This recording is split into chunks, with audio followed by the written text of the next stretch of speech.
So this is another breaking news. Nigerian student in the UK exposed in shocking NHS fraud scandal.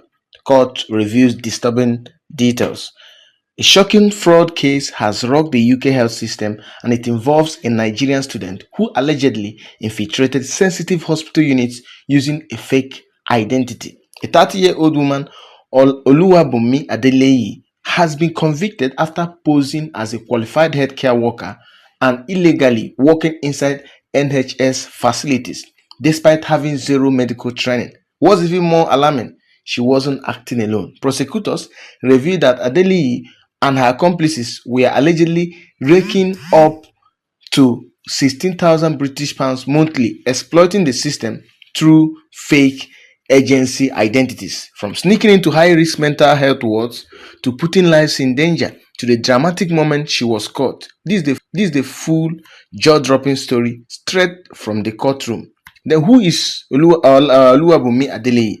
Oluwabunmi Adeleyi is a Nigerian national. She moved to the UK in 2022 with her husband and a young daughter. She was living in Canton, Cardiff, and studying at university under a student visa, appearing on the surface like many other international students chasing better opportunities abroad. According to her defense team, she had no prior criminal record. She was said to be struggling financially. She allegedly felt indebted to individuals who helped her settle in the UK. At the time of sentencing, she was a primary caregiver to her child, pregnant with her second baby, recently employed in a legitimate customer service role. Her lawyer insisted she is deeply remorseful and claimed she did not fully grasp the gravity of her actions at the time. But what unfolded in court told a far more troubling story. The fraud scheme, how it all happened. Between February and March 2023, Adele carried out 4 separate shifts inside NHS facilities using a fraudulent identity. Here is how the operation worked. She was supplied with fake nursing agency identification. The ID belonged to a real healthcare worker named Bisola Elizabeth Oladi Pupo. That individual had reportedly left the United Kingdom for Nigeria using false documents. Adeleyi, along with 2 unidentified accomplices, allegedly shared the same fake identity, rotating shifts across multiple hospital sites. They gained employment through agencies, including one linked to the now implicated Pro-Nursing Healthcare. On just one shift alone, Adeleyi reportedly earned 1,739 British pounds. Prosecutors described the scheme as a deliberate, financially motivated operation tied to a suspected overseas organized crime network supplying fake credentials. The targeted facilities included Neat Port Talbot Hospital, Caswell Clinic, a secure mental health unit. What seemed like a smooth operation soon unraveled thanks to one critical mistake: how she was caught. The fatal slip.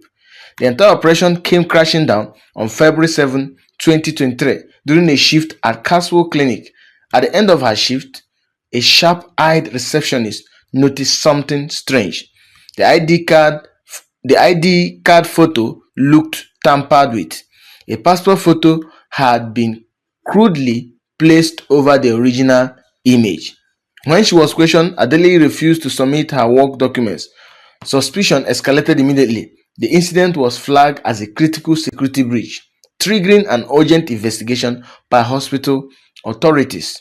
Attempts to contact the real ID owner led to a suspicious explanation that her sister had used the ID. Authorities weren't convinced. Soon after, CCTV footage was reviewed. Adele was arrested on March 8, 2023. She initially responded with no comment, but digital evidence, including phone records, exposed 3 additional fraudulent shifts.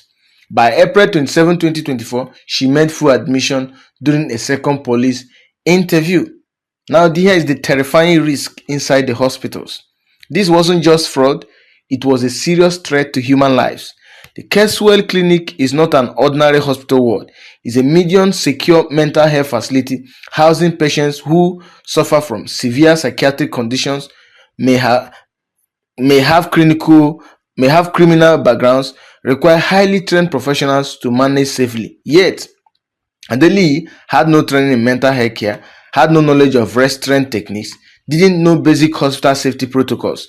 Disturbingly, during her shifts, she reportedly locked herself inside wardrooms, locked emergency corridor doors which must remain open for safety, left her phone unattended on the ward, strictly prohibited, accessed confidential patient records, even added her own entries to official observation notes.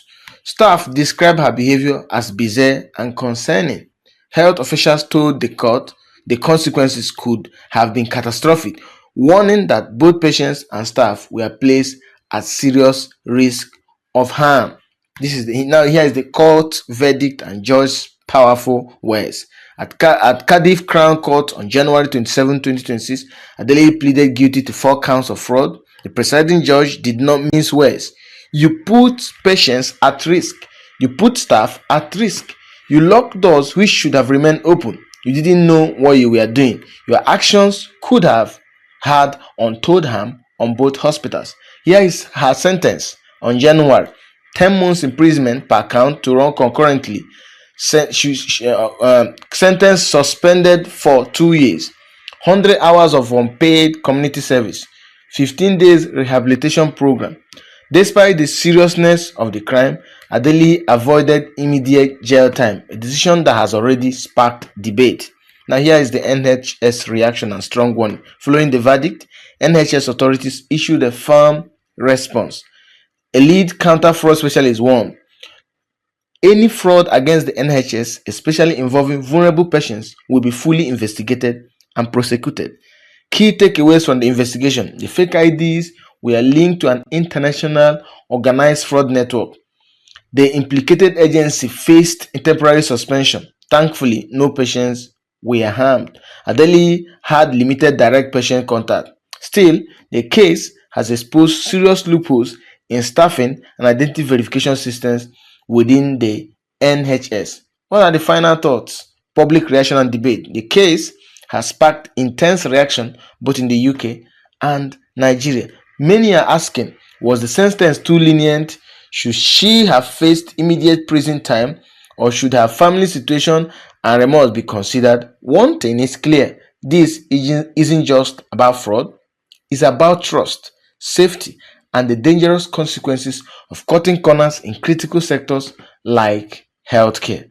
So, do you think Adeli deserve jail time? She deserved to be, jailed or in prison, or do you think because she was lenient, because she was remorseful, and that's why they gave her 100 days community service, and she was just suspended for 2 years, and her jail time is just 6 months? I don't know if it is just day and night as we do it in Nigeria. If it is so, which means she should have finished her jail time by now, because this is the 4th month of the year, April. So she should be out by now.